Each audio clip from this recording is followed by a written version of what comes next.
am going to replay the, you know what? Let me put a ticker.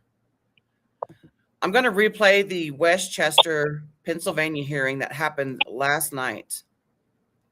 And two people that were there in person are here on screen. We got Mr. Christopher Deeney and we got Kate. I am not going to try to say your last name, Kate. Ingalio. And I've had the pleasure to meet these two folks in Washington, D.C. Amazing people. Amazing. I don't like how. Is that ticker going fast? Can you guys see the ticker? For the time? No, down here on the bottom screen. Nope. No.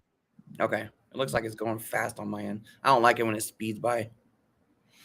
Okay, so it's just me today. Jen's out there doing some adult things. Doing some motherly things.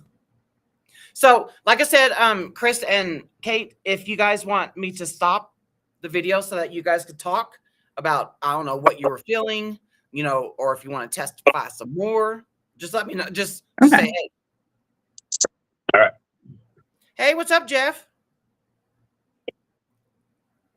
Okay, here we go. Westchester, Chester County, Pennsylvania, to prohibit the sale, manufacture, and public use of kratom, kratom-derived products, and concentrated 7-OH substances within the borough. So this is not a zoning amendment. This is a standalone ordinance that you are proposing under your general police powers. We did have to advertise it one week in advance. So we advertised tonight's hearing in the Daily Local on August 10th. I also sent a copy of the ordinance for public inspection to the Law Library and Daily Local on July 31st, 2026. And we did receive an email from somebody who wanted to attend this evening but was not able to. The email is from a woman named Susan Eppard, Eppard. I think Dana shared the email with everybody, but she asked that be part of the hearing record because she cannot be here this evening. So she expressed her support for the adoption of this ordinance. So Susan is KDA, questions? by I the know way. Lisa was an advocate and asked council to consider this. So I think she has some things she'd like to present to council. I wonder if she's the one that reached out to them to begin with to get all this started. Oh, definitely. Who knows? That's the way I feel. Well, because Westchester is the capital of Chester County. And Chester County is like the richest county in Pennsylvania. It's very influential. So I don't know if that's why she wanted to target that. And she lives in Michigan or splits her time between Michigan and Florida. Can't do two things at one time. Okay, so let me go back.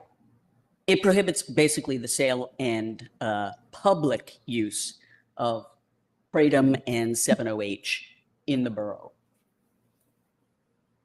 It does not force people to stop taking kratom. We got a lot of emails from people who said, I need this stuff. It eases my pain. It helps me get off drugs and alcohol.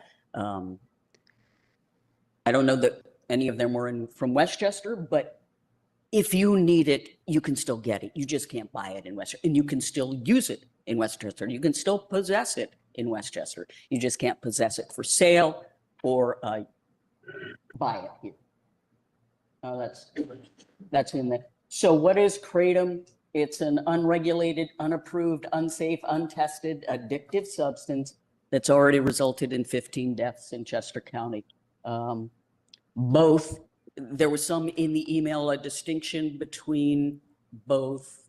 Well, actually, might be better if we just went with, Brian, I know you have some objections and Bernie has some objections. Maybe if you guys address those first and then I'll focus on those. Be helpful? I mean, I did in our initial committee meeting. I mentioned that this has pharmacological benefits. I really do feel like the story here has been told in the media and it hasn't been told through research. So, and I also think this is a lane violation. I don't think this is something that our council should be doing, quite frankly. Okay. Bernie? Thank you. I spent more time on kratom than I should have. I just had dinner with two children that are starting Westchester University. Neither one of them have ever heard of it. Right. So it makes me pause for a second about kratom, how popular it really is. I'm against banning natural leaf kratom. I believe that all the other products, the gummy bears, the 7-OH, I believe what we should do is treat the products, put them behind the counter if they're going to be in stores. And people of under 21 can't buy it. People over 21 should be able to buy it. As I mentioned to Lisa earlier, from the research we've been doing since you've been teaching us all about this for the last 6 months, is that there's so many benefits from the natural leaf kratom, but all the other ones seem to be so concentrated and unregulated, we're really not sure. So what I said to Lisa today, and I draw analogies. I said, if it's behind the counter, you must be 21 years old to buy it. Legal age to be reckless, over 21. I'm a very big Irish whiskey guy, Jameson. That was funny. Lisa educated us on how bad this stuff is. And I told her, Irish whiskey is bad for your liver. It's bad for your kidneys. It's bad for important judgment. It's bad for self-harm. It's bad for driving. It's bad for anger management if you have a little too much Irish whiskey. And it's bad for childbirth. Guess I'm not on board of totally banning the kratom. If I would be on the side of changing this ordinance the way it is, if we can take off, support the natural leaf. I went down the rabbit hole on that one this morning. According to the DEA, it's rare that kratom causes death on its own. Normally, it's used with another product, and that's what I'm so happens. surprised he said that. And It's like, so wow. that's really my good. long and short of it. I think we need, and my game plan is, if we can separate the two, ban or put behind the counter all the other stuff and make somebody be 21 or older. I don't think that we're to Mr. Travis's point. I don't think we should be in the business of telling adults what they can or cannot do. When I had brown hair, marijuana was the greatest thing in the world, especially if you were at a party and you didn't have to buy it because you had secondhand smoke in the 60s when I grew up. And contact high was a wonderful thing back in high school and college. But and now it's legal because the federal government and the state governments have found a way to tax it. Mhm. And my thought process and my conversation, as soon as somebody figures out how to tax this thing and package it, it'll be legal. I was Free sitting back protection there like, fee for PA just nowhere. because it's able to Thank tax you, it. Lisa, for letting me ramble on. I appreciate that, Bernie. So what this does, because we got deluged, we got on the radar of the American Kratom Association. So they deluged us with emails from people all over the country. And even those emails, they all made the distinction between 7-OH, the more concentrated products, but they were arguing to keep the kratom leaf legal. So we just want to talk a little bit about the kratom leaf, not the 7-OH. I think we all agree to get rid of 7-OH, right? Are you good with the 7-OH to get rid of that? I think this is a big lane violation, quite frankly. We are not the FDA. I asked point blank the chief of police if this had even was on the radar. It's not. Nothing's come up. It's not a problem right now locally, but we're making it a problem. So I think I think it's not. Well, no, I mean I don't think that's a good thing. Dude. I think you might be the only one. Okay. All right. So See, that's you're another not thing. for banning Can you pause it 7-OH for a either. second, Misty? Yeah. I'm not really for Well, banning lady. anything unless it's not Sorry. illegal. So that's another thing, because we've watched so many of these hearings where like police show up and they say, oh yeah, this is like becoming a problem. And I was really shocked that they said the police, this isn't even on the police's radar. Like they're not even worried about this at all. So this Nope. more makes me think that KDA is the one that started this, because nobody else is worried about it. Not even the cops, no parents, nothing. I think it was all Susan Eppert. Mm-hmm. That's my gut feeling as well, too, because they didn't even seem to be like the guys. Like we were out with a couple college kids. They don't know anything about it. We talked to the chief of police. They don't know anything about it. Like it seems to be the one lady on the end was the only one that had a problem with it. And it seems like she talked to Susan. So Yeah. But how Susan was able to invade Westchester, we don't know. I don't know Yeah. We either. don't know what the connection is. You know, will she ever say it? Probably not. No. And I wonder, what are these 15 kratom deaths? Yeah, I don't In recall Westchester. seeing one. So I I don't recall remember in 2018, I was on the front page of the Daily Local News, which is Chester County's newspaper, and I was living in Chester County at the time. I grew up there. Some kid, some deaf kid. I remember he was deaf. He was a college kid, and he crashed his car and died. And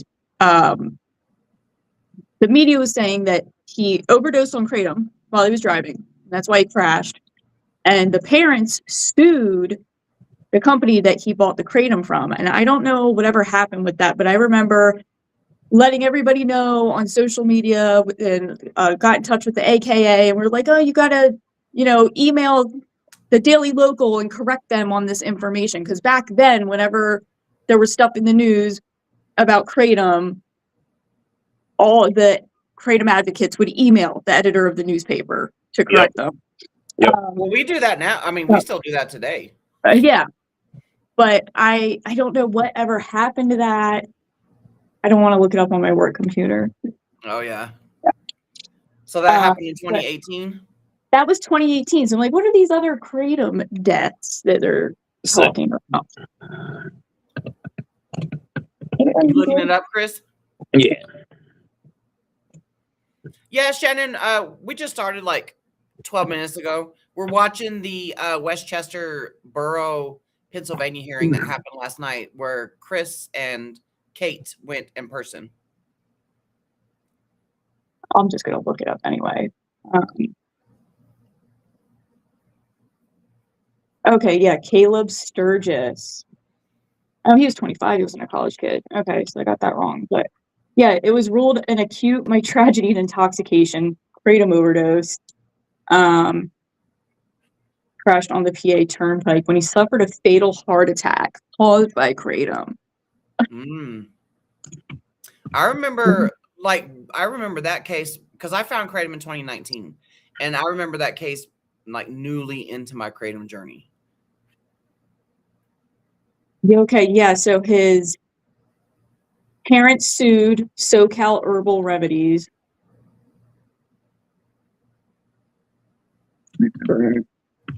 Whatever happened with that? Yeah, and then his parents were trying to get kratom banned after that, and I'll have to dig deeper to see what even happened with it. Is that the one? Because I remember the one case, there's a few of them that were in the news around, and I'm trying to remember. I mean, I thought was it the Caleb Sturgis? Yeah. That was the big case. Yeah. All right. That was I just remember that being in Pennsylvania. Yep, yeah. That was right near where I lived. That was right near there, Westchester. Yes, you're correct. That was it. Yeah, it was the Caleb Sturgis. Here it is. Yeah, here's this old news article. Oh, God. FDA says that kratom is linked to 44 deaths in the last year, and that was in 2019.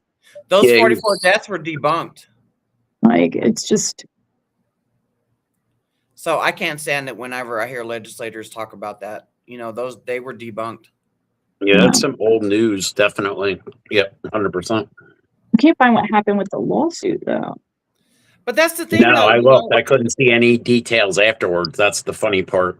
Maybe a law firm is advertising for it. Yes, God, of course. Mm. You know, and that's the thing is that we know that KDA members are or will be involved in lawsuits.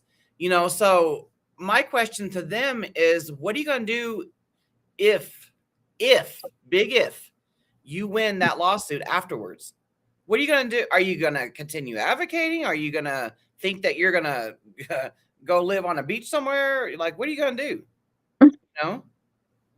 A lot, the ones that I have followed throughout these 7 years of my advocacy is that you barely will hear a peep from any of these family members that have filed lawsuits after the fact. You will barely hear them or see them.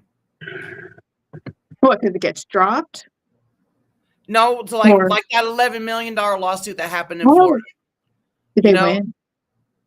It's like, you know, and then that freaking company started selling 708, so they doubled down and was like, okay, well, I never talked to them. Oh, are you saying like after they win the lawsuit, yeah, they don't continue their advocacy? They just take their money and they're like, right. That's it. Oh God. Right. Yeah, I can't find any more details, but there was a lawsuit. Oh God, it was a couple of years ago, and where somebody won a wrongful kratom death lawsuit, and my dad saw it on the news, so he sent me the link to the article and was like, I'm just warning you to be careful. And I'm like, oh my fucking God, Dad. That's probably the Pope case, Georgia. It was in Georgia. Yeah, and people don't realize, I mean, what I hear from KDA all the time, and I came last night prepared in case they were there, but nobody was there, so I didn't have to show it. But I have a printout from Christopher McCurdy from 2016 stating that 7OH was being spiked in kratom products as early as 2016. So when they say that, oh, well, 7OH just came out in 20. No. We've had this problem for a while, and it just got concentrated now. Before it was just like make it a little stronger. Now it's just pure go ahead and knock yourself out. So yeah. When you sent me that link, I was shocked. Yep. A lot of people don't. I didn't even know. Didn't even know. Yep. Because I remember customers calling me back in 2018 going, hey, I got this powder, but it had some sparkly crap in it. What's in it? I'm like, I don't know what the hell are you asking me for? You know what? One time before I got that too. It was black. It's extract. Yeah, black crystal extract. Yeah. I got a free sample years ago. I still have it. I haven't taken it. It's extract powder. Yeah. And it was from this guy that's a long story, but this guy I used to buy from forever ago. He was a friend of a friend, and he still does the Ziploc bags with the Sharpie thing. So he doesn't have like a website or anything. You just message him on Facebook and say, hey, what do you got? You know, and yeah, so I've had this extract powder for years, and it's like sparkly looking. And I'm like, I don't even know what's in this. Most of the traditional black crystal extract isn't that strong. It's usually like around 7% nit. It's like 3 times stronger than powder, maybe 4 times stronger than powder. And that's where the extract stayed for a while. They were like that until they came out with like the real pure crap and then went to 7OH and everything else. Yeah. So. But now I'm just like, if I can't see your lab testing, like I'm not gonna buy it. I don't blame you.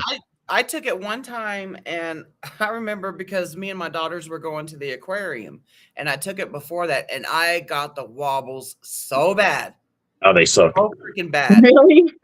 And so I just threw it away. I was like, because it was pretty. Honestly, it was black, and it looked like glitter was in it.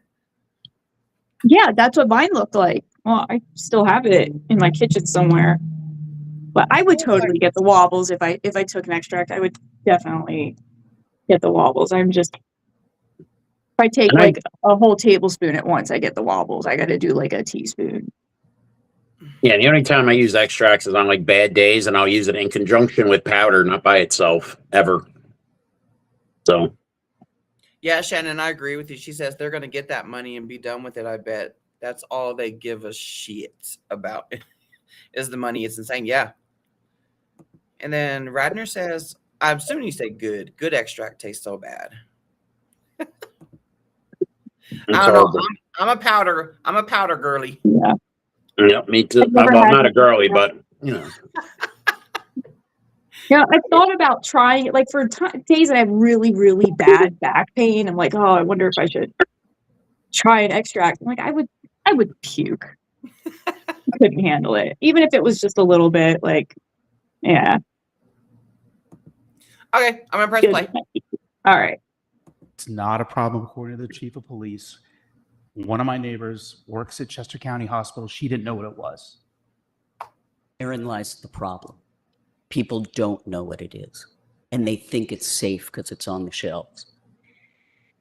Even the leaf, both kratom and its concentrated form, are psychoactive. Whether you like it or not, they're psychoactive substances that act on the same brain receptors as opioids. 7-OH is a whole lot more powerful, but both cannot legally be marketed in the country as a drug product, as a dietary or a herbal Do you supplement, want to touch in on or that, as a Chris? food additive. It has no approved uses. Yeah, sure. Under How? Because we heard this in the Montana hearing too.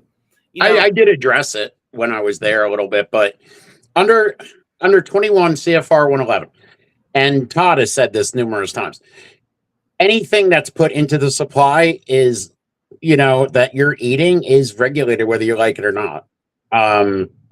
Through 21 CFR 111, especially a food product, tea product, or any other type of product. I don't know how some people label their kratom, but depending on how you label it, kratom itself, the powder, is looked at as a supplement or a food. yeah. It's under 21 CFR 111. That's what we follow with our GMPs. We get audited yearly. They look at everything that we do. We use a co-packer, so it makes my life a lot easier, but it's still a lot of paperwork. But people don't realize it. It's because of the FDA website, I believe, is when they look on it and they're saying, well, kratom's not an approved drug or not approved as a supplement. Well, technically that's true, but the people that have been doing it the right way are treating it like it is a regulated product. And according to the FDA, it is going to be a regulated product. It is regulated. So where do we fit? It's kind of like a weird area, but you know what I mean? It's because of the FDA website. I think that's causing a lot of the confusion, but technically kratom itself is a regulated product.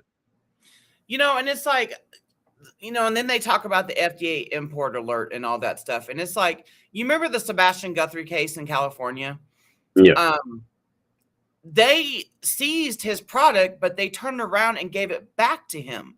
So if it's illegal to import, why in the world would they give it back to him? Yeah. That's the thing under that, with the way that case was, is the FDA was called in to say, why do you have the import alert? You're saying it's dangerous. Why do you think it's dangerous? And they couldn't give an answer. They said, we haven't decided if it's dangerous or not. So that's what screwed them up. But in general, there shouldn't be an import alert on all kratom. It should be on if a supplier is doing something wrong. If there's, delivering contaminated product, then they should be on some kind of an import alert. But just a general blanket ban on all kratom, no. And to be honest with you, we've never imported kratom as whatever else not being kratom. And I have the documentation to prove it. It's imported as Mitragyna speciosa, tea. What it says right on it. And you have to have it delivered to a registered FDA facility. That's under the new Indonesian rules. Right. Everything's got to be connected. That's the other thing, is that no, kratom is not FDA approved. It will never be FDA approved, No. but it is FDA regulated. Yeah, there's nothing. The FDA doesn't approve any dietary supplements whatsoever. That's why they're having a big argument right now with the grass loophole, where it's basically because of the big food companies can kind of add whatever they want in, hire their own scientists, say it's safe, and add it to the food supply without having FDA approval. That's kind of like why everybody was fighting over this, but that's how most dietary supplements fit in, because of the Shea Law in 1994. I'm sorry. I'm thinking about this hearing and then that Montana hearing that we attended the other night. It's like, it is confusing when you're not in it and you don't see it every day. It is very confusing for most people. Because people are like, why are they saying this? But then other people are saying that. Like Todd with his tincture. Yeah, he has an NDI on it, new dietary ingredient notification. He put his notification in. They didn't have any objections after the 75-day period. All right. That's all that needs to be really said. It's in the supply. Its NDI has been filed. So these certain products like that, yes, they went through the regulatory process and they're on the market. Does it mean every kratom product on the market's, that way? No, of course not. But there are a lot of products on the market that are done right. And You know, you just got to, unfortunately, look through them to find them. Yeah, and that's the thing. There's so many that aren't doing it that way. So then people can point that out. Yeah. And you're like, oh, well, these people. They Once always again, do. like the people that are importing it as incense or freaking cabbage or freaking potatoes or turmeric, Oh my God, they're right? making the bad actors are making the good ones look bad once again. Well, I'll tell you one thing from a federal standpoint, you're much better labeling your kratom as kratom and them confiscating it than you labeling your kratom as freaking something else and them catching you do that, because that's a big no-no. That's a big no-no. So Shannon says, so all the KDA people that claim that the import is totally illegal was lying. I had no idea. Yeah. I mean, there is an import alert that was filed since I believe it was 2014, but that doesn't mean there aren't companies importing kratom as kratom and doing it the right way. There's always bad actors in every industry. What it seems that a lot of these people do is find all the ones in the kratom industry and then shine the spotlight on them like that's the whole industry. That's not true whatsoever. You know, I know a lot of good people that have been doing this for 10, 11 years plus, and were there before me, and they really care about this plant, and they're fighting every day. And then there's a lot of people who are in it for the money, and that's all they care about. So we can see, we see the vendors that started off as advocates, and then jumped into passion, and you want to extend it because it saved your life and you want to help other people as well, and then we also see the other vendors that are just in it for the money, Like I'm 51. If I would have found kratom at 23 years old, my life would have been completely different. And I want to make that opportunity available for somebody else. Yeah. That's how my advocacy is as well. It's just, I'm not in it. I'm not advocating for money at all. Period. I don't get paid at all, but my story will help somebody. My story has accidentally helped a lot of people just by them scrolling through TikTok or one of my YouTube videos. It's like you want to plant that seed out there, and then it blooms. It truly does. And just like you guys going to this hearing last night, y'all went in there with the straight facts. You planted the seeds and then you watched it bloom in this hearing. That's what you can't argue with facts and science. You really can't. Nah, science doesn't lie. People do. Yep. I just bring the facts and science. You can't argue with that. And that's not my opinion. It's what's been written. Okay, we'll go back. Federal law. But if you look at this kratom bottle right here, it says right on it, it's an herbal supplement. This is, kids don't know, the adults don't know. If you look at, let me click this. I don't have enough hands. Oh, sorry. So that's it. It says right there that it's an herbal supplement. This is, and if you want to see what powdered, the kratom leaf powder looks like, this is what it looks like. You can pass it down too. I don't know what's in here. You're welcome to try it. I don't know. I don't know. No one at the day. I don't- is welcome to try. I think my days of experimenting with things are a little bit over. It's not going to be a fun Oh, morning. God. That's it. So I mean, you can try that product right there. Its warning label says it's only for use as a botanical specimen. That's all it's approved for. It's not even approved for that. The whole back just has all the, I don't know what brand she was it's holding. not- Right, using this product, you accept full responsibility for any adverse events. Manufacturers refill, no responsibility. The whole back thing is saying it's not our fault because they're getting so many lawsuits, wrongful death suits. Just the natural leaf itself. Thank you, Brian. Sorry. So natural kratom. Natural kratom. Whether it comes in powders, it comes in capsules, it comes in liquid, as you saw. It comes in gummies, edibles, but there's no regulation on how it's. Let me do this. Sorry. On how it's grown, dried, imported, stored, manufactured, synthesized. There's no regulations anywhere. Jameson's is highly regulated. All of those things affect potency, and I have no idea how that stuff was done. No testing, no licensing, no labeling requirements, no dosing limits, no oversight. And this is the leaf you want to make acceptable.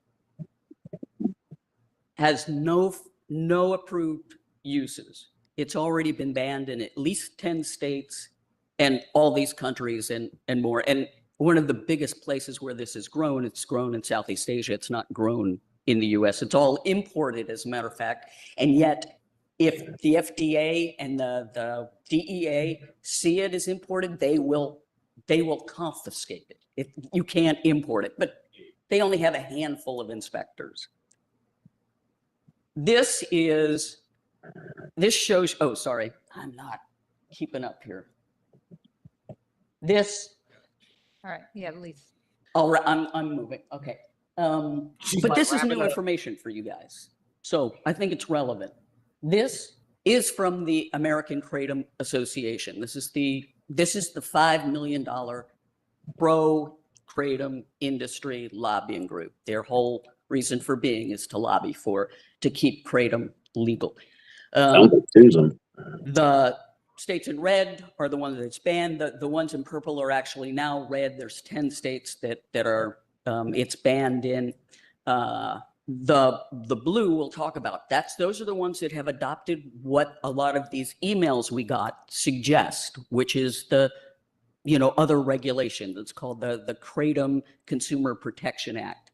You can see there are just a handful that are still in green, Pennsylvania being one of them. And that means there's no regulations, no standards at all for any kind of kratom product. So this is from the Kratom Lobbying Group itself. And what it says is, even they say kratom is a heavily unregulated and vendors can do as they please with little or no consequences. Consumers are gambling if they want to use these products without taking specific measures. When did the AKA So what are the say measures? that? Yeah, that's what I was thinking about last night. I said, where the hell's that at? Just for Yeah. the What in the tea world? that you're talking about, not for 7-OH. Even the Kratom group says, no, 7-OH is a mess. You gotta ban that. So, but this would require strict manufacturing rules for this stuff, accurate labeling of the alkaloid content and the ingredients, country of origin. It bans adulterated or contaminated products, age limits, a whole bunch of other things, none of which, except for age limits, we have the ability to do as a borough. State can do this, federal government can do this. We don't have the power to do that. And as far as harm reduction, I have to use it to stay off drugs and keep my pain at bay. I'll just quote what the Mayo Clinic says. People Mayo who Clinic. take kratom Oh, great. believe it helps them, but kratom hasn't been shown to be safe or to treat any medical conditions. God, it's They've taken out any studied kratom supplement to to see look if it up. eases withdrawal symptoms from other They take the worst opioids. website they can. Like the first, anybody watching this, the Mayo Clinic has never studied kratom Not at once. all. And you know what? I was curious the other day, so I just started looking up like all these other supplements that I take to see what like WebMD and everything says about it. And they all like, oh, ashwagandha can cause liver toxicity. It's not FDA approved. And valerian root can cause, I forget what it was, but some other shit. Like all of them had exaggerated claims because they weren't FDA approved. And I'm like, where are people getting this information from? It's like Yeah, and I there's mean- scare tactics over supplements in general. Yeah, the way it's been historically, maybe things are changing and what's going on currently. I don't know. I don't have a crystal ball, but FDA's always been against supplements or doing anything that was against any prescription whatsoever. They want you taking prescriptions. So Yeah. Mm-hmm. And her whole Jameson comment about it being heavily regulated. Well, yeah, because of alcohol prohibition. Yeah. That's why, and it being taxed. Yep. Yeah, they said if alcohol came out today and it had to go through the 8-factor analysis, it would never pass. Right. Exactly. I don't recall ever seeing the AKA have that in their statement thing. No. Saying that What's it kratom is say, heavily. Sarah? It says kratom is heavily unregulated and vendors can do as they please with little or no consequences. Consumers are gambling if they want to see these products without taking specific measure. God. They probably said about 708. You know But what? I'm gonna look it up right now. like, did she switch 708 with kratom, or Yeah, I or she couldn't. just I don't remember parroting them what ever Susan saying Everett anything said? like that. No. Like, I feel like she must have talked on the phone with Susan for a while or something. She sounds like Susan, the way she's talking. Funny Mhm. enough. Yep. Sorry, I'm looking this up right now.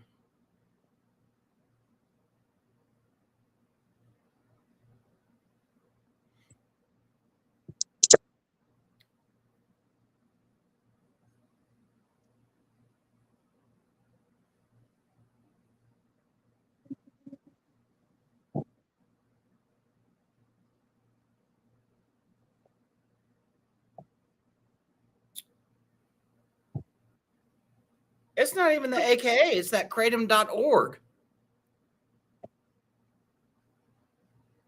Interesting.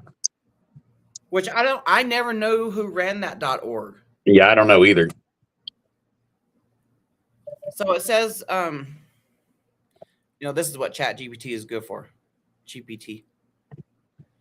It says the wording appears in the kratom.org in an article titled, "What is the Kratom Consumer Protection Act?" The article is attributed to Wade Paul, whoever that is.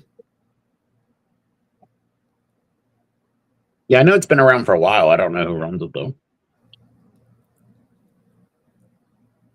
So yeah, Susan, the AKA didn't even say that. And you know what? They can say whatever they want at these hearings, and if people don't really question it, it's just like, oh, okay. You know what I mean? It's really screwed up. The little white lies. That's what KDA does. They tell little white lies. Yeah, kratom.org was registered in 2005. That's a long time ago. It's been around for a long time. Yep. When's the last time it was updated, though? I don't know. I don't see Someone's anything still on their paying for the website, but I domain and remember it's this. sitting there. Yeah, I remember this website. It's been around for a long time. It says last updated 4 years ago. I don't know if that's if they meant that specific article. Oh, all right. Yeah, I'm not really sure, but it was. They used to have their website was great. I mean, it does say Wade Paul. He was one of the people that wrote a lot for it. But even like, me coming into the community in 2019, I've never followed anything from that website because I don't know who's behind it. Yeah, it says Wade Paul. Yeah, are they advocates? Are they vendors? Are they, do they have? I have no idea. I've never met him, so I never even bumped into him. I don't know who he is. I mean, they on their thing it says vendor reviews, so they might be vendor sponsored, but I definitely remember him. Wow. It just says kratom.org was founded by Wade Paul, a former martial arts student who found kratom to be a useful and effective medicinal herb for a variety of ailments. Huh. Well, I mean, I haven't came across anything from them in a long time. No. Years. Yeah, Okay. It's been a long time. Well, we just debunked that. Rather than getting you off drugs, it actually has the potential in and of itself to addict you. Kratom products are not natural and may contain and have been tested to find dangerous contaminants, heavy metals, and harmful bacteria.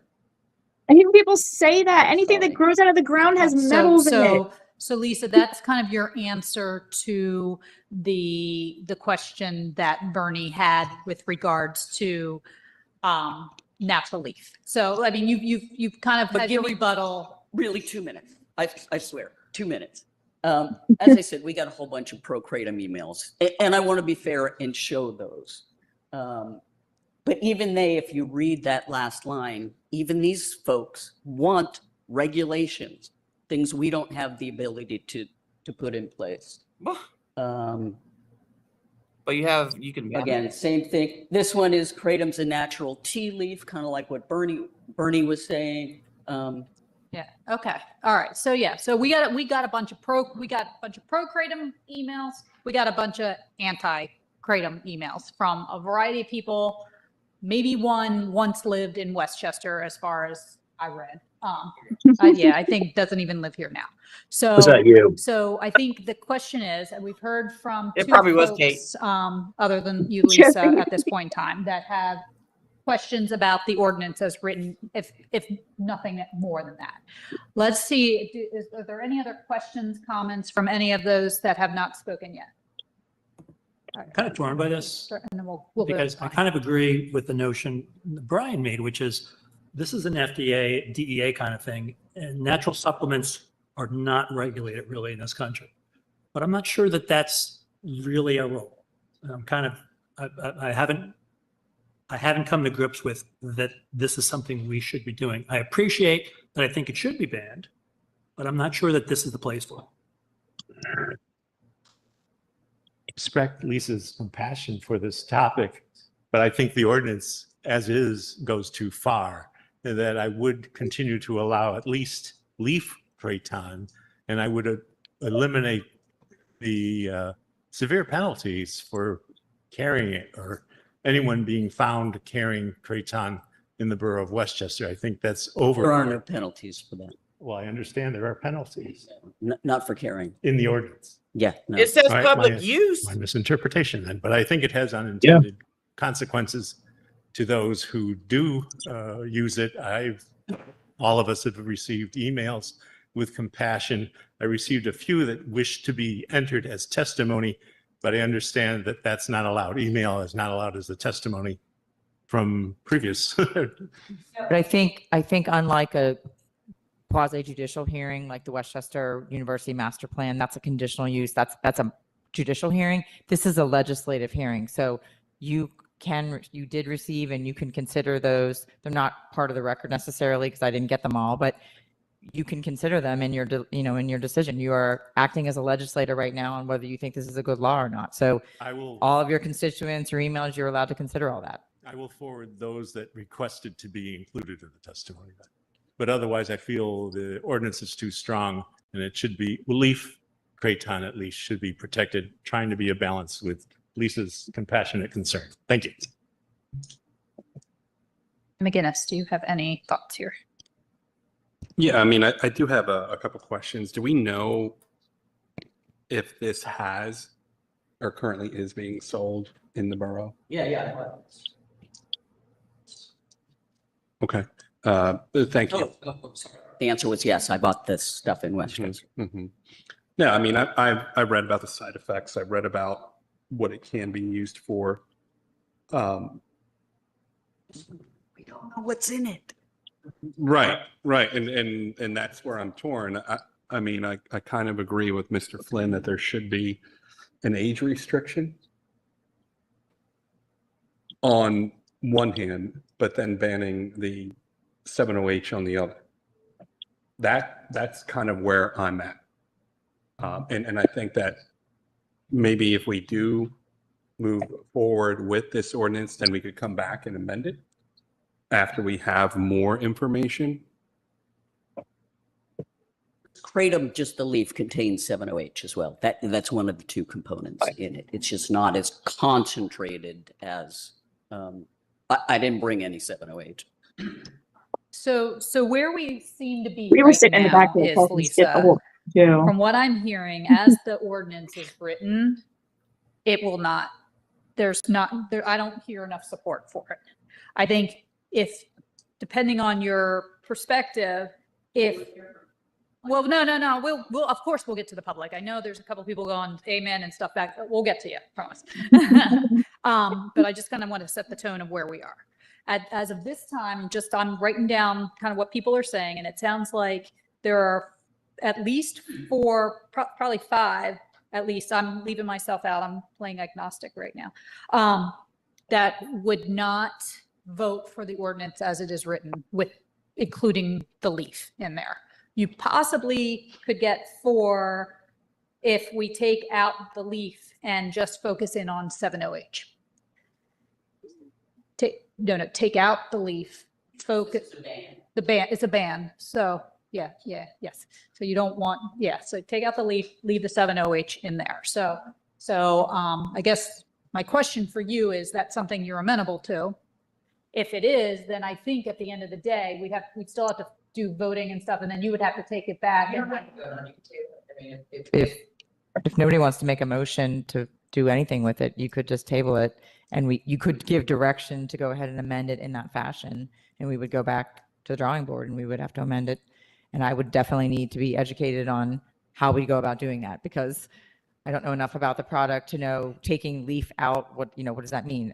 A product made with the leaf? Is it you're actually selling the leaves? Like, we'd have to do a little bit more work and research, but not saying it can't be done, but it can be. But you would not have to vote on the ordinance that's before you.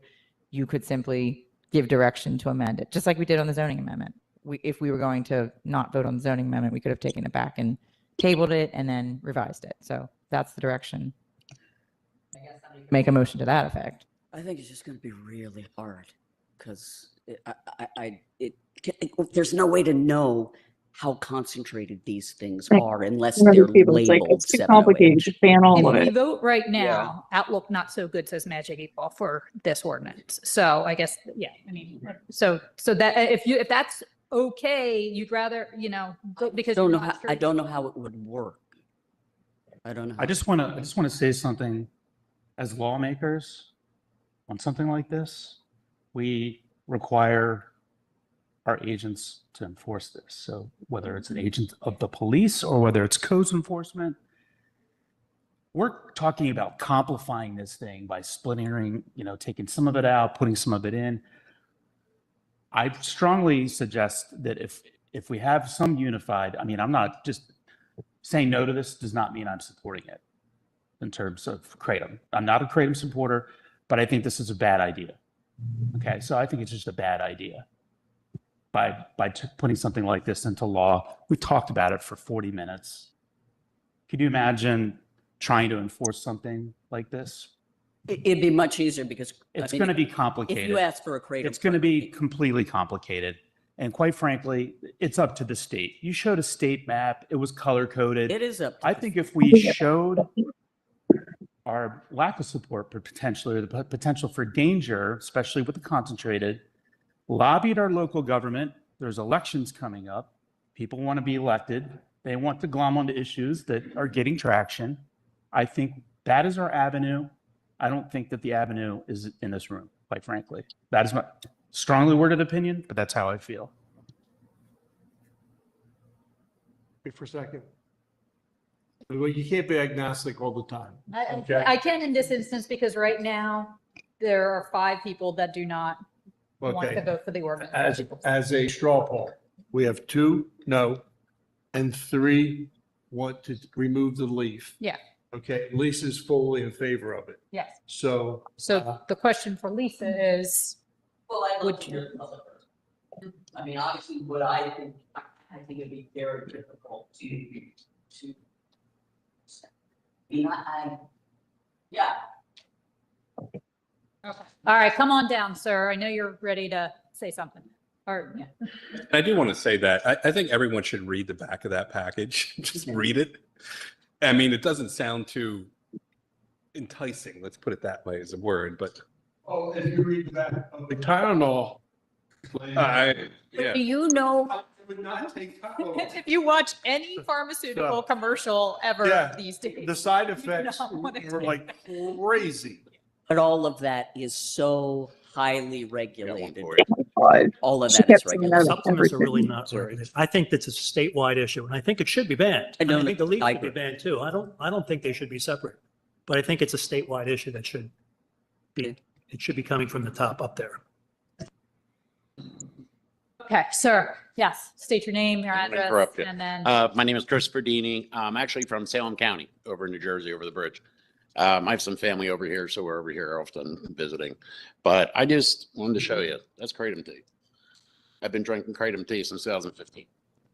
So I don't have any problems with it. I actually had a heart attack at 36. I take heart medicines. I take other medicines. I don't take the 7-OH and the other concentrated stuff. I just focus on the tea. And this is what it is. It's just a tea powder. You can take it if you'd like. Check it out. I wish that she took that screen off so we could see the damn. Yeah. Natural leaf kratom doesn't contain 7-OH. It contains trace amounts that happen after you pluck the leaf off the tree. You cannot make the concentrated 7-OH products out of leaf. You can't. There's not enough trees in the world. It's commercially made synthetically. It's actually like chemical soup. All right. It's not just 7-OH in there. Got MGM, you got other stuff. So they're not really sure what's in it. Proper testing is the way we do it. Test the products. Know what's in the products. Have lab testing over 21. Stuff like that. That's proper regulation. You know, as far as right now, overall bans, why don't you just wait for the FDA and DEA to do their job? It's coming soon. I know. We've been waiting. But it's coming. You know, they wait a couple more months, see what happens. You know, if nothing happens, then make a decision on doing something. But let the DEA and FDA do their job for now. They will. Trust me. I don't want to get political, but the Maha thing's going in the right direction. Trust me. Okay. Thank you. Thank you. And just so you know, tea. Oh. Yeah. No, that's okay. Everything. Bernie, you can't put that in your whiskey, by the way.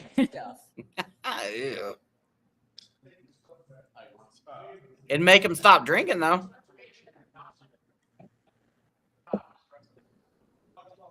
That's true. It's his company. He has plenty of it.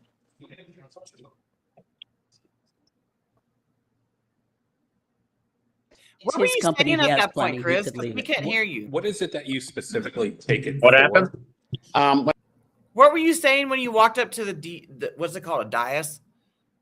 Because you didn't have a microphone, so we couldn't hear you. Yeah, I kept walking up front to them because they had my paperwork or they had the bottle of the little jar of tea or whatever, and they were just going back and forth looking at it. But beyond that, I was just explaining to them, I'm like, it's just tea. And then she was saying, well, even tea's regulated. I said, yeah, if you look on the packaging, you can see everything on there is the way it's supposed to be done. But she wouldn't even hold on to the packaging. She was like, nah, the other people, I don't know who wanted it or didn't want it, but didn't seem like they wanted to keep it up there for any reason. So, because it wasn't her prop that she brought in. Probably, yeah. My sorry, yeah, definitely looks different than what they had up there. That's for sure. Do you know who they brought? No, I have no idea. She was saying it was something from the smoke shop they bought in Westchester. I don't even know what brands smoke shops carry anymore. I have no idea. Told I was hit by a car. So I was actually sent us an email too. Oh, sorry. Yes, I did. Yeah. When I was 8 years old, I was hit by a car. I was prescribed opiates for 15 years for chronic pain. I got off the opiates, couldn't stand them. Always had a problem with drinking alcohol. Sorry. The alcohol was my thing. Like, I'd come home because of the pain. I'd come home and drink a pint every night. Not so healthy. You know what I mean? So I was trying to get away from that. I found kratom, started making a cup of tea. The desire to drink alcohol went away in a week. My pain level went from an 8 to a 3. My focus was better. The noise in my head shut off. And I didn't have that noise in my head telling me, hey, maybe you should have another drink. It helps with pain. Kratom does that. It's an amazing leaf. It really is when you keep it the way it's supposed to be, traditionally. Honestly. I can send you so much information. I've read Come on it down to our shop. We'll I've talk read to it you. all and it's yeah. And we are actually regulated through the FDA. We're regulated through 21 CFR 111. Our company, Christopher's Organic Botanicals, is registered with the FDA. Just letting you know, you can check us out. We are audited every year. They come in and look at our facility for a third-party audit. I mean, I'm not saying everybody's doing it that way, but there are a lot of companies that have really cleaned up the market in the last 5, 6, 7 years, are really committed keeping, traditional kratom alive. So. And just to be clear, tea is highly regulated. If you just regular tea bag you buy at the grocery store has all kinds of regulations in place. Okay. This has none of them. Okay. All right. Yeah. Any other? Oh, right. God. Any other questions? No? I'll be right back. I gotta let my dog inside. Hold on. I didn't know. Okay. Thanks, Chris. I may have to change my thing real quick because I'm on my phone, but it's dying. So I'm going to try to switch over. Okay, I'll So pause it and Lola wait till Birkenstock, you do that and wait I till live- Kate comes back because Kate comes up next. I'm going to try to log in. I should have sent it to your email, huh?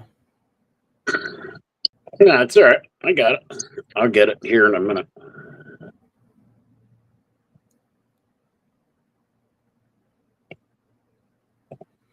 How's everybody's day going? What's up? What's up, Mike? Or Craig? Sorry.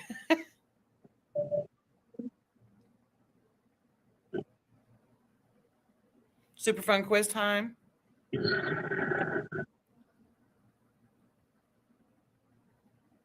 That should do it. All right, that should do it. Hold on. Okay.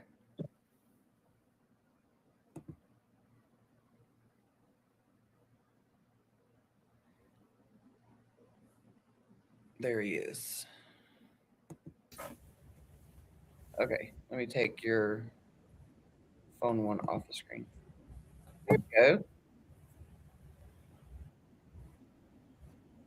It always looks better when you're on the computer because it's landscape mode.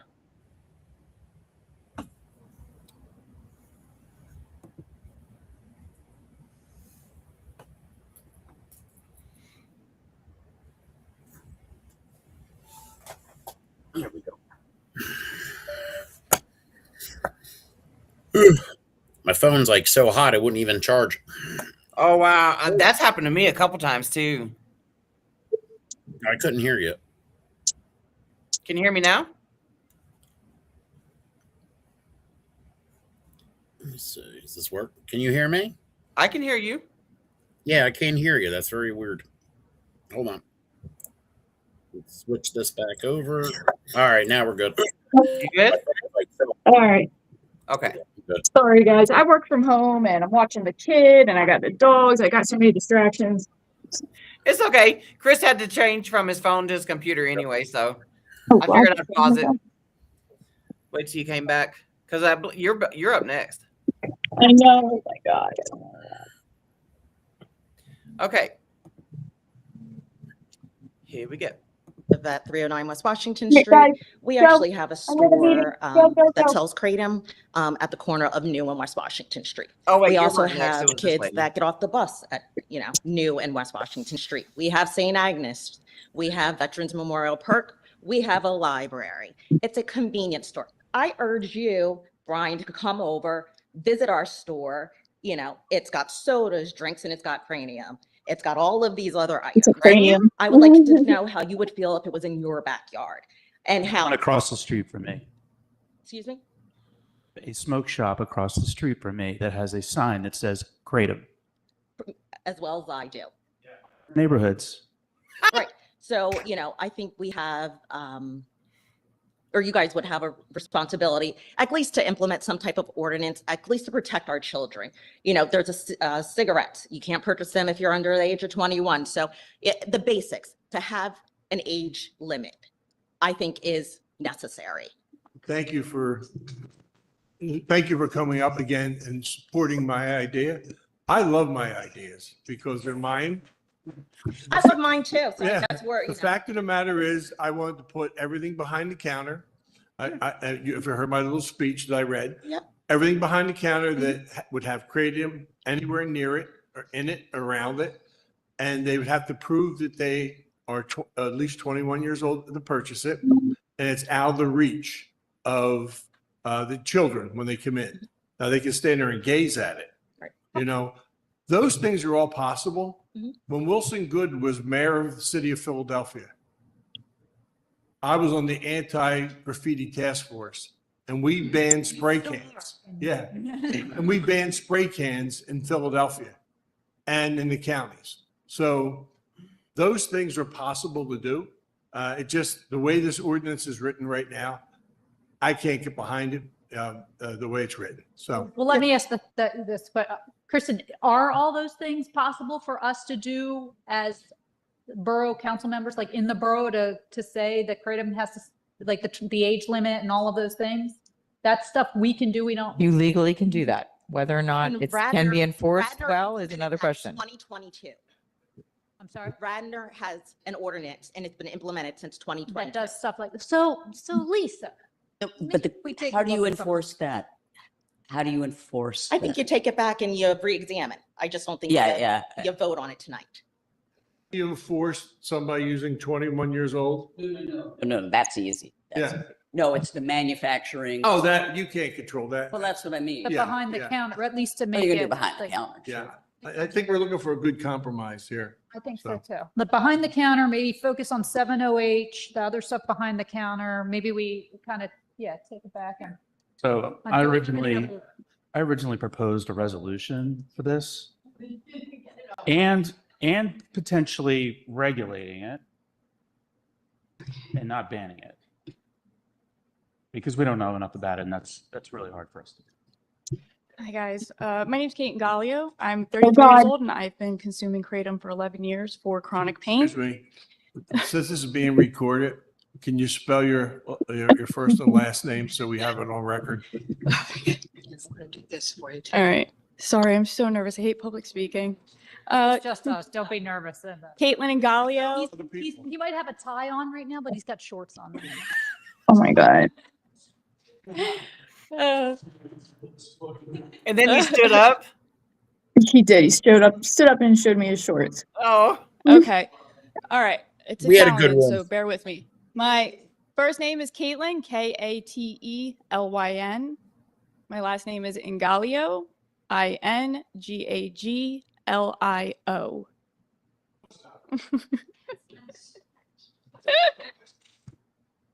I don't know any of it. And your street address.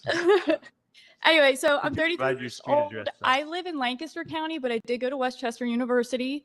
I've been drinking natural kratom tea for 11 years for chronic pain from scoliosis. I used to be addicted to painkillers, heroin, and meth. Sorry, I'm terrible at public speaking. I do have a college degree. I have a full-time job. I have 2 rescue dogs. I'm a productive citizen of society. And I just want you guys to know that, sorry. I was like about to start having a I panic took my attack. kratom and I'm still nervous. So I just want you guys to know that like us natural kratom consumers, we want the 7OH gone because it has made natural kratom look so bad. So many people are conflating the two. Natural kratom has been around since, geez, what, the 70s, right? I was asking Chris. When soldiers brought it back from Vietnam. So it's been in the United States for a very long time. It was never an issue until the synthetic stuff came out and the synthetic 7OH companies started slapping kratom on their labels. So now the public, the media, parents, everybody thinks, oh no, my kid's addicted to kratom. It's like, no, those are 7OH products. Natural kratom comes in a powder, which can also be put in a tablet, or you can make it into a tea like Chris showed you. I personally only buy from vendors that provide the correct product labeling, and they provide testing. This brand, for example, I can scan the QR code and it will bring me right to the lab testing page of this product. So kratom can be regulated through the FDA as a supplement. There are a lot of states, I think 21 now, that have passed Kratom Consumer Protection Acts to regulate kratom. And age gate it 21 plus. You're not allowed to have more than a certain amount of 7OH in it. And actually, in the natural leaf, the 7OH really only occurs in very, very small amounts. Like this one has 1% of 7OH in it. Those other products that you had, the 7OH stuff, that's 100% 7OH mixed with other God knows what else chemicals. They're completely synthetic. It's junk. It's addictive. I know so many people that have been so addicted to 7OH and they can't get off it. Yep. And we in the natural kratom community are telling them, come back to the natural leaf. It's a very mild effect. It's mildly stimulating and it relieves pain. It's not inebriating. Johns Hopkins University actually just did a driving study on kratom. It doesn't inebriate your driving at all. Johns Hopkins University has been studying it for several years. The University of Florida has been studying it for several years. And the federal government has actually been funding the studies at the University of Florida. Yep. So, oh, sorry, I thought that was my phone. That's my ringtone. Anyway, so I could go on and on and on forever about this, but I think you guys should also know that the DEA in July announced that they're banning 7OH. They're banning synthetic 7-OH products. It will be any day now that they'll post it, but I think it was like July 6th that they gave a 30-day notice. So they're going to ban anything that has more than 5% 7-OH in it. So that would effectively get rid of. That's the only, well, I know it's 0.05, right? It's 0.05, yeah. So, when I told you last night, I was like, you did amazing in your testimony, except the 5% part. Yeah. It's not 5%. So. My bad, guys. It's okay. Of all this concentrated synthetic junk. And I fully support that. I do feel bad for the people that take 7-OH that can't get off it or say they use it responsibly, but I am all about the leaf. I only want the leaf to remain legal and regulated. So you should also know that there are 4 bills in Pennsylvania for regulating kratom right now. So SB 899 is a bipartisan bill that adds synthetic 7-OH products containing more than 2% 7-OH to Pennsylvania's Controlled Substances Act. It also bans the sale of any products that has more than 2% 7-OH in it. SB 233, another bipartisan bill, it was sent to the Senate Health Committee last year. It establishes offenses and fines for manufacturing, selling, and advertising unsafe kratom products that contain more than 2% 7-OH, any synthetic alkaloids, any poisonous or harmful ingredients, and any ingredients other than natural kratom. HB 2058, another bipartisan bill. It was sent to the Senate House Committee in November. This is the Pennsylvania Kratom Consumer Protection Act. We are hoping to be the 22nd state to pass this bill. It permits the sale of natural kratom products only, requires proper labeling with ingredients, quantity, dosage recommendations, warning labels, dietary supplement labels as required by the FDA for all supplements. Because remember, natural kratom is actually sold as a supplement and is regulated under the Deshay Act of 1994. Yeah. So the Pennsylvania KCPA also age gates kratom sales to 21 plus, requires registration fees for all kratom retailers in the Commonwealth. It restricts sales near schools and daycares. It also bans illuminated signage or brightly colored advertisements to promote kratom products. And it also bans products from having any packaging that would appeal to children. And there's more in that bill. Definitely look it up. I will give you this information to look up. That in a very Okay. I think I saw an email from you today. That was me. Was all this in there? Yeah. Okay. All right. So then it's going straight this way. I know. I just want you guys to know that the state is working on this. Yes, The state is working on it. They also in June just proposed a tobacco tax on kratom products. So, right? Let's tax it. Let's tax it, right? So, and if all those things were in place, this would be a totally irrelevant discussion. Absolutely. So we got the DEA trying to get rid of the 7-OH stuff. The DEA, FDA, and NIH have all said we're not worried about the natural leaf. The actually National Institute of Health is going to be studying kratom soon. So that's a whole thing. So, the federal government actually is interested in the natural leaf. They want to get rid of the synthetic stuff because that stuff's a drug. It's synthetically made. It's not natural at all. That's drug territory. Yeah. This is just natural leaf. This is supplement territory. So I think. Have you start to wrap it up now. Okay, I'm sorry. I tell you, I could go on forever about kratom. But I really think what you guys should do is just, since a borough really can't do too much, like you were saying, you don't want to overstep because this is definitely federal government and state government territory. 21 plus, require 21 plus, put it behind the counter. I would say only allow the sale of the supplement. I would say get rid of the 7-OH. I mean, God, if I was, like I told you, I used to be a drug addict. If I was in college at Westchester University right now and I heard that 7-OH can get you high, I would go to a smoke shop and I would get it. Same. So I do worry about the college kids around here getting a hold of that crap because it's highly addictive. Natural kratom's so mild. So it's like coffee. But anyone have any questions? Thank you for listening to me ramble. No, I'm learning a whole lot tonight, actually. This is, You did amazing, Kate. You did amazing. Now that I'm watching it, it's not as bad as I While thought it you was. Because handle I thought any other comments from those in attendance here? I thought I didn't make any sense. I thought it was just rambling. Like I kind of like blacked out and just like went off. Because So when you testify, like I said, you zone in and all the background noise goes quiet. You know, you're focused, you're zoned in, and it's just like when I testify as well, like it's not until I rewatch it where I'm like, okay, my testimony made, or my paragraphs made sense. They went in order, you know. But in my mind, while I'm testifying, I'm like, okay, I was scatterbrained, I was over there. Yeah. So you did freaking amazing. Chris, you did awesome. I do the same thing. I get scatterbrained, and then it's like I'd rather them ask me questions because it's easier for me to answer back a question than just try to think of everything. Yes, I know. So like when I was in Suffolk County, I was up there for like 20 minutes. I was like, whatever, you know, just keep asking away. This helps me get it all out because I don't know what, you know, and it depends on who else is up there. You know what I mean? Who else is up there? What they've already said. You know, sometimes you got to pivot and then say something different. It's weird. Yeah. There's been a lot of times that I've pivoted, you know, and it's just, I don't know. It's, you know, when you think about testifying beforehand, it is scary. It is so scary. And I was panicking all day, like all day long yesterday. I was like, everything was stressing me out because I had this to prepare for and I knew this was coming. And oh God, like my anxiety was just through the roof. This is your first in-person testimony? Yeah.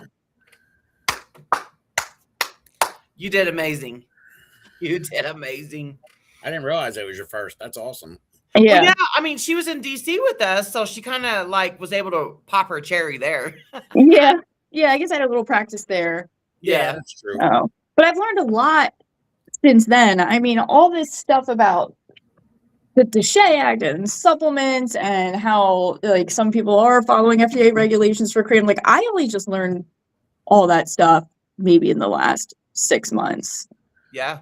So I don't know. I've been learning a lot and just piling it all in. So at first when I wrote my I was going to read a testimony, and at first I wrote 4 pages and I was like, I can't read all this. So I kept trying to shorten it and shorten it and shorten it. And I got it down to 2 pages.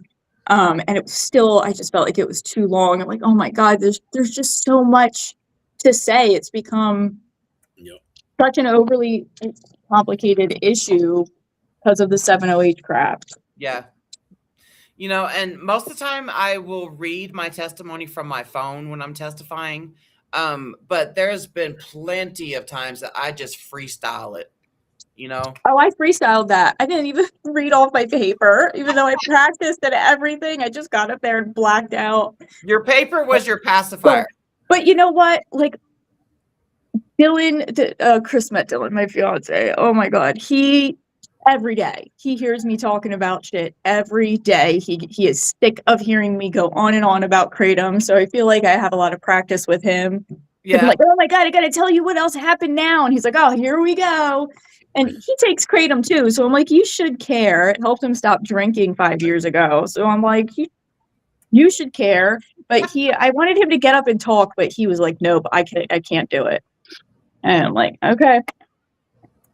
Once you make that jump, it becomes easier and easier and easier. Yeah. So, you know, I had really wanted him to get up and do it because I'm like, he used to be a heroin addict and he drank vodka he was really, really bad with drinking. And then we got together and I was like, here, just take this. And now, I mean, he takes a lot of kratom. He takes it all day, every day, but he's not fucking nodding off on our couch anymore on heroin. So I'm like, whatever. But I'm like, you're a success story too. I mean, I don't know. So maybe someday, if there's any other local ones, I can get him to do it. You never know. Yeah. And what we're seeing across the country is that it's starting from, you know, because I don't know, KDA couldn't get, you know, all the states to ban it. They did get Louisiana to ban it. They did get Kansas to ban it. Well, Kansas was freaking 7OH. They got Tennessee to ban it, you know. Mhm. All the new states that have banned it is because of 7OH and or KDA's influence. Yeah. Well, they saw an opportunity to jump at it. Yeah. And Because so they're saying their whole rhetoric now is, oh, it was my kid died from plain leaf kratom. They died way before this 7OH was on the market, so that's how they're trying to spin it, as it's the leaf that's dangerous. It's not just the 7OH. Oh. well, what we learned is, you know, since Susan Eppard wants to be named in this hearing, because she did that has a presentation for them. Mhm. What we learned is that her son, I don't know the name of the condition, but he had low sodium. Oh, I saw you post that. Was that the thing you posted yesterday? Yes. On X? Okay. Yep. So which, you know what? I might pull it up. Let's finish this hearing and I'm gonna pull up that post. Okay.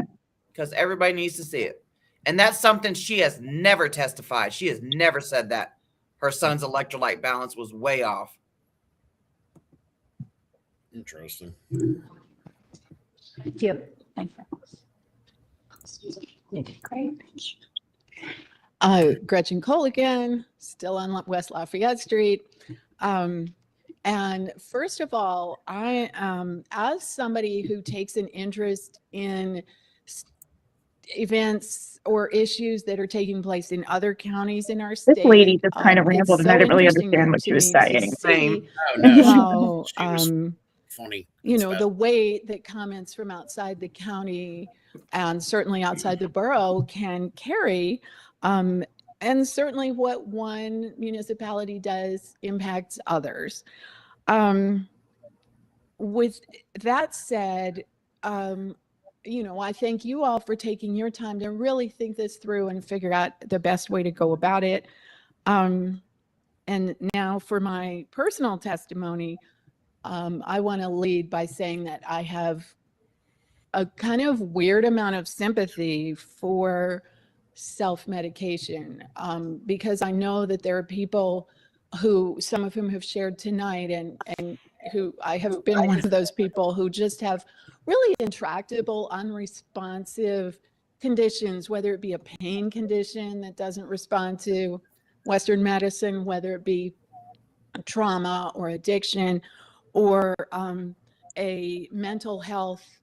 Sometimes, you know, not the mental health is not well understood, and sometimes the traditional treatments that we have through talk and medicine are not effective. And I have seen people benefit from unconventional treatments and, you know, swear by them. And it's so wonderful when you see somebody who's been struggling for a long time find something that works.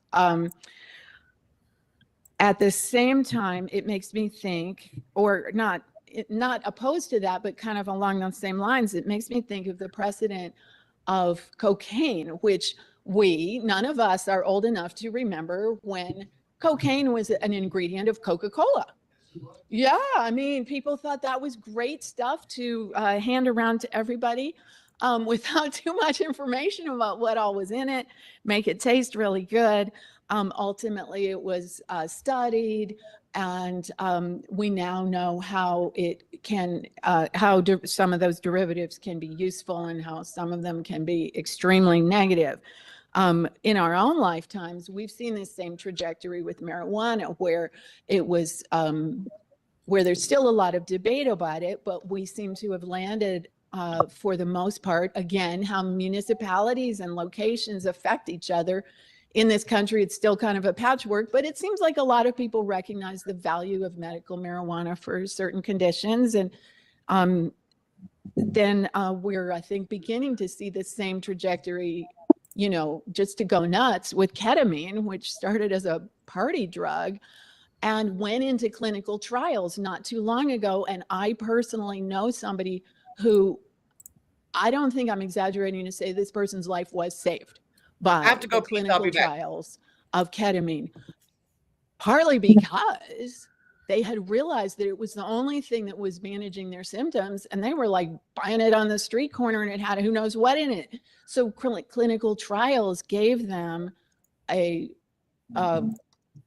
pure substance and a controlled environment where they could get treatment safely and really turn their life around. So moving on before like start to feel too much about that. You know, none of that is under our control unless any of you has a pharmaceuticals company and wants to get this going. I think this is what we all ultimately want. But right now, I don't know enough to say whether we really know what's even in the leaf, because it's not a physical leaf, right? It's tea. When I buy hibiscus tea, I hope it's just hibiscus, but I don't know. It could be other things, I suppose. And it's the same. I feel like it's the same way with this. So I invite y'all to really dig into that and, you know, really assure yourselves that kratom tea is just like oolong tea, in that you take a leaf and you cut it up and you put it in water, and that there isn't any other hanky-panky going on. And I think one thing, it sounds like we're all in agreement that the synthetic products are inappropriate for anyone, and that even the leaf is inappropriate for children. So I'm gonna bringing it all back. This is actually my final point. This is actually my final point. Bringing it all back. We're all in agreement on many things, and it's great that forces beyond our control are working on regulation and on testing, and that's all wonderful.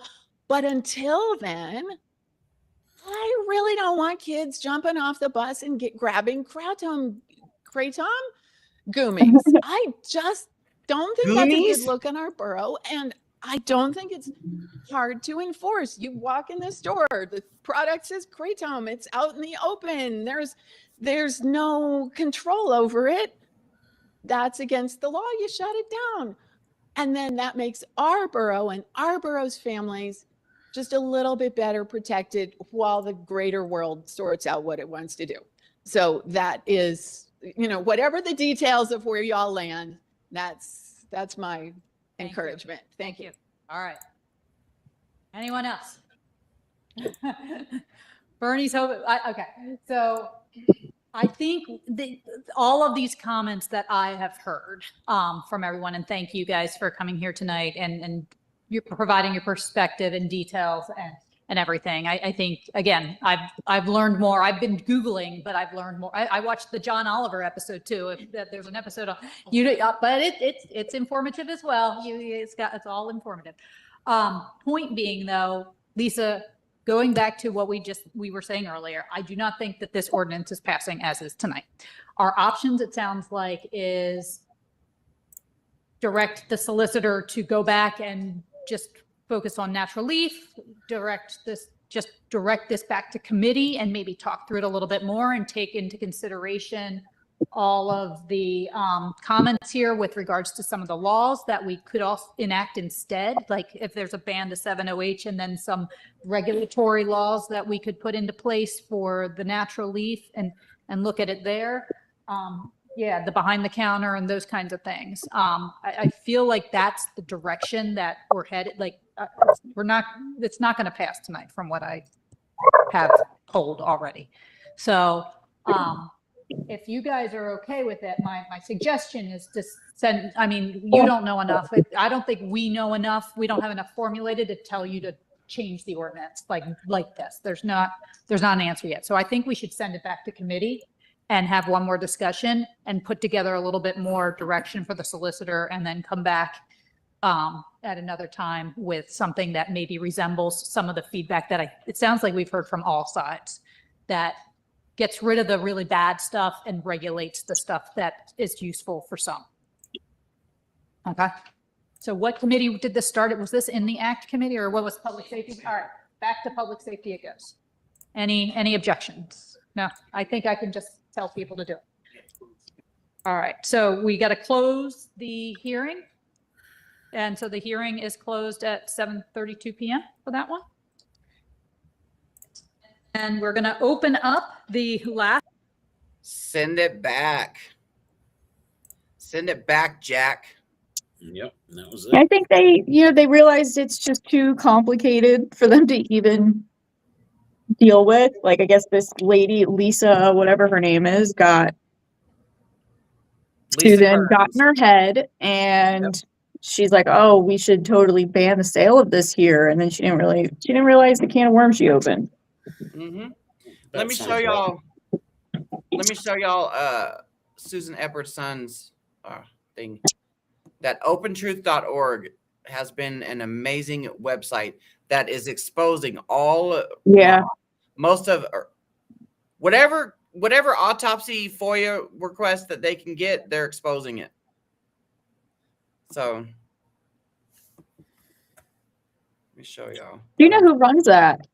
I have no idea who runs it. That's the thing. But I don't even care because they're exposing what we've known all along. So they are getting all of that through FOIA requests? Yes. Okay. So, is that full on screen?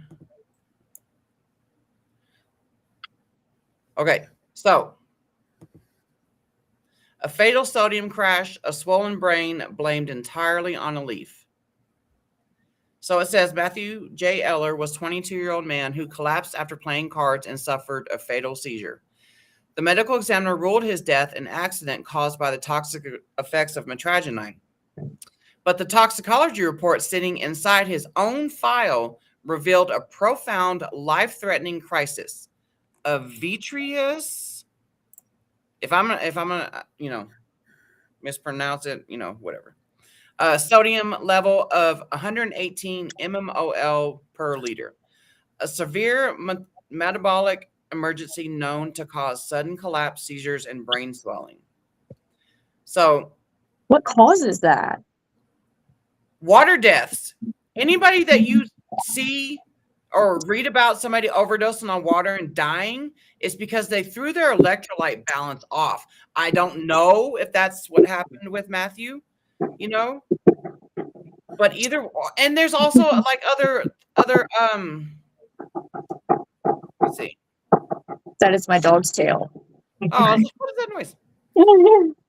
So it's called severe hypnotremia. So his brain pathology said diffuse cerebral swelling, prominent cerebellar tonsils, vomit present in the decedent's hair, and then his metragenine was 2,100 nanograms per milliliter. Now, how many milligrams of metragenine would that be? Chris, do you know? I never. No, it's hard to tell with that. Everything's different because it depends on if it was the blood, if it was the urine, depending how they were doing, how long it's been. There's so many issues with the toxicology trying to figure it out. I'm not a toxicologist. I couldn't tell you. I've tried to understand it, and I've seen there's different answers for the same result. So I don't really know. Okay, so NMS Labs explicitly flags normal vitreous sodium levels as falling between 135 and 150. His was 118. In clinical medicine, a serum sodium drop to this level is a recognized profound medical emergency.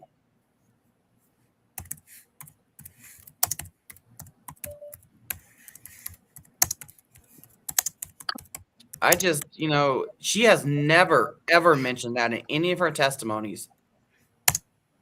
And you know what's so when we watched that North Dakota hearing, Susan and them will email these representatives their testimonies. I mean, their autopsy reports and findings and all that stuff. And that one representative pulled up his email right then and there, and he even said the same thing about the sodium level. Really? Yes. So a metragenine concentration of 2,100 nanograms per milliliter has no validated lethal threshold in peer-reviewed literature. While elevated, the forensic record documents a massive, separate physiological crisis taking place in Matthew Eller's body. A fatal sodium crash crash that perfectly explains his seizures, his vomiting, and his swollen brain. And then they end it with, when legislative work groups in North Dakota or anywhere else are handed this autopsy as proof of the botanical danger, they are being handed an incomplete story. A medical examiner ignoring 118 mmol/liter sodium level does not make that level disappear. And then they provide all the links. You can read the full autopsy here, and then you can read the independent clinical review here in PDF forms. This website, whoever's running it, has been doing phenomenal work. And it led to another website to put me on there as what they call it, that meme that I posted. Yeah. I'm not going to name their website. I'm not going to show it here. But yeah, they made a meme of me, which was so cute, by the way. So thank you for doing that. It led to them creating a website about us advocates. So they put me in there, and Melody, and Laura, and Dr. Heidi, and John Shinholzer, and Mac Haddo. Yeah, so whatevs. What's up, Chad? Oh, I'm gonna let the dog Childish. It's just childish. What's Chad saying? Susan Eppert is very motivated. Yeah, I'm wondering if her lawsuit is coming close to court. Oh. A friend of mine died like that. Drank a ton of water in a canoe race. It shut down his organs and he died. Yeah. Really? Wow. Yeah, because when you overdose on water, it disrupts your electrolyte balances, and I mean, I remember reading it. It was a couple years ago about a lady at a 4th of July party that did the same thing. Holy shit. It's how like, much water do you drink? I think it's got something to do with how much you're drinking in one setting. I don't know. Chad was saying that. What happened? Chad was saying a friend of a friend died like that. Drank a ton of water in a canoe race. It shut down his organs and he died. Yeah, it could happen. I remember when it happened years ago. It was for some radio station was having some contest, and the person I forget where it was, in New York or whatever. They're having a contest, water drinking contest, something like that, and somebody died. Yeah. But even when I check it out, the 2,100 nanograms per milliliter, I mean, it's hard to even look at it. I mean, you could have different answers, but like, here's a quick answer. 67 grams of kratom powder would equate to that at one shot. You can't drink that much. No. So we know that.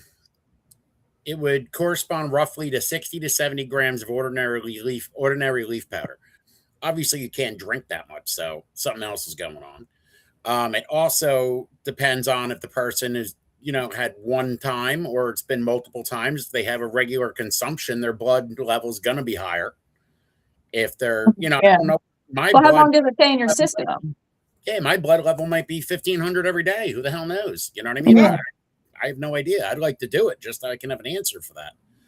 But I mean, they've looked at it. It seems to be, even when they look at it, they had one that was somebody took 60 grams of metragine that produced an average Cmax of 196 nanograms per milliliter. So, that's 10 times that. So I don't know. It's hard to say because it can build up in your system. They really don't know. It depends if it was taken post-mortem, and there's so many different things that balance it out, but they don't have a threshold for death by nanograms per milliliter of metragine or anything. It's like, they don't have that level. They don't know what that cutoff is. They have no idea. Well, that's something that really needs to be studied so we can have that information. I wish there was a quick test for regular kratom consumers just to see what they're running nanograms per milliliter of metragine in their body. People that take 20 grams a day or 15 grams a day, other people that take 20 or 30, whatever. That'd be a cool study to go through to kind of see. They have new cases on here. Look who's here. Yeah, I haven't been on that. I haven't seen that really lately. You know what I would like? Because so many of these toxicology reports, I'm noticing a pattern. A lot of them have SSRIs Yeah. and Benadryl. Or So, cough medicine. who was it? Was it Aaron that was saying something about how like Benadryl can slow down how the liver processes stuff? And Aaron from the University of Florida, right? And mixing high levels of that with high levels of kratom can like slow down the liver process, something like that. But I just like, I would like to know, like, I think all kratom consumers should know, somebody needs to study this. How does kratom interact with other over-the-counter drugs and prescription drugs? Because all these toxicology reports I'm seeing, all of them have SSRIs. Yeah. So I'm like, is it serotonin syndrome that's killing them? Like, I wonder if it is serotonin syndrome that's killing them, and does kratom actually play a role in that? Yeah. But I could have bad interactions with certain things. I mean, a lot of stuff does. And, you know, like St. John's wort, you can't take that with a lot of things. You can't take grapefruit juice and cholesterol and what is it, cholesterol medicine and grapefruit juice. There's a bunch of stuff. Yeah, there's a bunch of stuff you're not supposed to take together. So I mean, so that's something that we should get to know. Like, I would love for those things to be studied. So, because I remember when I first started taking kratom, oh God, a friend of mine, the friend who introduced it to me, she said, don't take it. I think it's MAOIs or whatever. MAOI inhibitors. Yeah. Yeah. She said, never ever take it with that stuff, because she said it could cause serotonin syndrome. And I was like, well, I wasn't on any medications. So it was like, I'm good. But I just remember that's one thing she told me. Yeah. Oh. I take medicine. I take cholesterol medicine. I take a medicine for my heart. And I take a blood thinner, you know, because of my heart condition and different things. But I take kratom every day. I mean, I don't have any issues with that. That doesn't mean the next person won't. But I know a lot of people that take cholesterol meds and heart meds and stuff, and they use kratom constantly and no problems whatsoever. It seems to be, like you said, the Benadryls and some other stuff, SSRIs and some other issues there. So it'd be good to know. Look at this level. This word right here was, because I used to be addicted to Soma. That's Soma, that powerful muscle relaxer. Well, I've heard of that Soma. Yeah. Oh my God, it would freak me out when people would take that shit, because they'd like shake and. Ugh. Yeah, I would get the Soma, the Soma coma. This is 18,232 nanograms per milliliter. That's a lot of Soma. And then he had diazepam, oxycodone. Y'all need to go check out this website if you want to go do a deep dive on all these different autopsies. Yeah, I saw it when I first saw it pop up, but I haven't really done a study on it or looked into it. I've been so busy with everything else. I'm just like, all right, you know, eventually I will, though. I'm going to definitely check it out. It's very interesting. Yeah. Yeah, it would be good to have all that There's information. New Jersey right here, Chris. Where is it? DJ. Oh, yeah. Mm-hmm. Yeah. I feel bad. I mean, I feel so bad for the freaking parents that are going through it that really think it's kratom, and it's really not kratom. It's a combination of something else or something they didn't even know their damn kid took, because it's not you know, they don't realize there's a lot of these RCs and a lot of these other substances that aren't even on the radar. They don't even know what the hell they are. And they sell them online. So that's another thing. There's certain things that they're not even testing for in these toxicology reports. They only test what they're told to test for, really. They're not testing for every available substance on the planet Earth. Yeah. I mean, that would make sense, but God forbid it probably cost a fortune to do. But, you know, they're testing for the most common substances. There's a bunch of stuff they don't even have in their system. Like when Christopher McCurdy was testing some of those commercial 7-OH products, and he found 8 spikes that he couldn't even identify, doesn't even know what they are. Well, what if we have those spikes here? They're not going to be able to, you're not going to see them. Yeah. Yeah. That's all just clarity. It is. It's crazy. It's like, I would want to know You know, I told my wife something and she was kind of giggled, but was like, you know, she understood. And, you know, it's not a great subject. But my son, it'll be 3 years in September. He died fentanyl and xylene overdose. You know, in his NMS Labs report, it says he has nicotine in it, caffeine in it, the fentanyl, all this other stuff. It's almost like if me looking at that NMS Lab report, I look at it and go, oh, shit, it was from the caffeine and nicotine. That's what killed him. And put the lab report down. Yeah. Like, no, there's other stuff going on. But a lot of these other forensic labs don't test for all that other stuff. So they don't even know what they're looking for a lot of times. It's upsetting. I understand. You know, a lot of the KDA doesn't like me because I try to talk and advocate, and I'm just telling my story. I'm not here for, you know, industry. I'm not here for anyone else. I'm just here telling my story. That's all. Yeah, but they think that you're testifying to make money from your products. My products aren't even in the smoke shops. I'm only online. So that's obviously I wouldn't even gone to Westchester last night. My products aren't in any of those stores.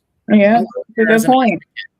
It wouldn't hurt your business at all if they banned sales in Westchester. So don't bother me one bit.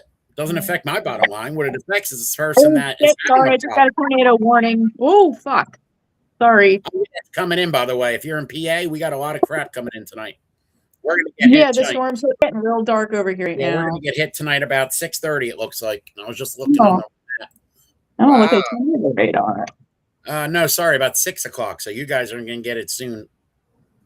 We can wrap this up. I know it's fine. I'm not in a rush.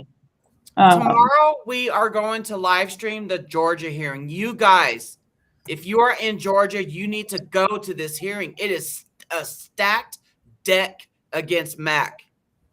Mac is the only positive person on there. The rest is just negative. Are we allowed to talk at all online? Are we allowed to talk virtually? No, right? Of course. No. So the hearing is going to be from 9 a.m. or 9 a.m. Eastern time. So from 9 a.m. to 1, and we'll live stream that so you guys can see the BS that goes on. Like the last hearing we did, this is supposed to be a youth exposure committee meeting. Nobody at the last hearing was talking about youth taking kratom or, you know, youth accidentally taking kratom or any of that. None of that went down. So we're going to live stream that tomorrow from 9 to 1 Eastern time. And then I need to get with Jen, but I want to replay the Montana hearing.